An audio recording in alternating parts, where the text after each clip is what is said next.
১৯৯৫ সালের মে মাস তিব্বতী বৌদ্ধ ধর্মের ইতিহাসে এক গুরুত্বপূর্ণ ঘোষণা দেন দালাই লামা। তিনি ৬ বছরের এক শিশুকে ১১তম পঞ্চেন লামা হিসেবে স্বীকৃতি দেন। শিশুটির নাম গেধুন চোকিনিমা। এই ঘোষণার কয়েকদিনের মধ্যেই পরিস্থিতি বদলে যায়।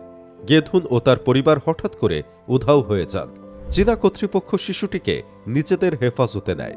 তারপর থেকে আজ পর্যন্ত তাকে আর কোথাও কখনো জনসম্মুখে দেখা যায়নি। তার শারীরিক অবস্থা বা অবস্থান যাচাই করার সব অনুরোধ বারবার প্রত্যাখ্যান করা হয়েছে।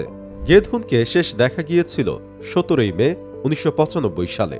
গেধুন চোকিনিমার জন্ম ২৫ এপ্রিল ১৯৮৯ সালে। জন্মস্থান তিব্বতের লহরি কাউন্টি, তিব্বত স্বায়ত্তশাসিত অঞ্চল। তিনি তিব্বতী বৌদ্ধ ধর্মের গেলুগপা ধারার অনুসারী। বয়সের হিসেবে আজ তার বয়স প্রায় ৩৬ বছর হওয়ার কথা, কিন্তু তিনি কোথায় আছেন কেউ জানে না। তিব্বতী বৌদ্ধ ধর্মে পঞ্চেন লামা অত্যন্ত গুরুত্বপূর্ণ একটি পদ। দালাই লামার পরই তার অবস্থান। পঞ্চেন শব্দের অর্থ মহাপণ্ডিত। ঐতিহ্যগতভাবে পঞ্চেন লামা শুধু ধর্মীয় নেতা নন, ভবিষ্যৎ দালাই লামার পুনর্জন্ম শনাক্ত করতেও তার ভূমিকা গুরুত্বপূর্ণ। ইতিহাসে দালাই লামা ও পঞ্চেন লামার সম্পর্ক বিশেষ গুরুত্ব বহন করে। একজন আরেকজনের পুনর্জন্ম স্বীকৃতিতে ভূমিকা রাখেন।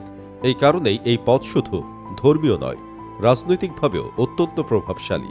এক বছর পর ১৯৯৬ সালে চীন সরকার নিজেদের পছন্দের একজনকে পঞ্চেন লামা হিসেবে ঘোষণা করে।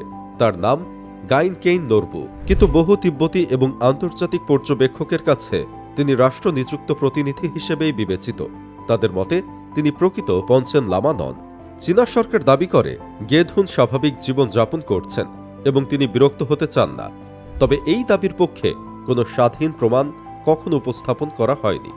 জাতিসংঘ, যুক্তরাষ্ট্র ও যুক্তরাজ্য সহ বিভিন্ন দেশের সরকার এবং অসংখ্য মানবাধিকার সংগঠন গেধুনের অবস্থান নিয়ে বারবার উদ্বেগ প্রকাশ করেছে, তবুও স্পষ্ট কোনো উত্তর পাওয়া যায়নি। প্রতি বছর গেধুনের জন্মদিনে তিব্বতীরা প্রার্থনা করেন। কোথাও কোথাও হয় প্রতিবাদ। অনেকের কাছে তিনি শুধু নিখোঁজ একজন ব্যক্তি নন, তিনি হয়ে উঠেছেন তাদের আধ্যাত্মিক প্রতিরোধের প্রতীক। ৩ দশক পেরিয়ে গেছে, তবে প্রশ্নগুলো আজও রয়ে গেছে। গেধুন চোকিনিমা কোথায়? তিনি বেঁচে আছেন তো?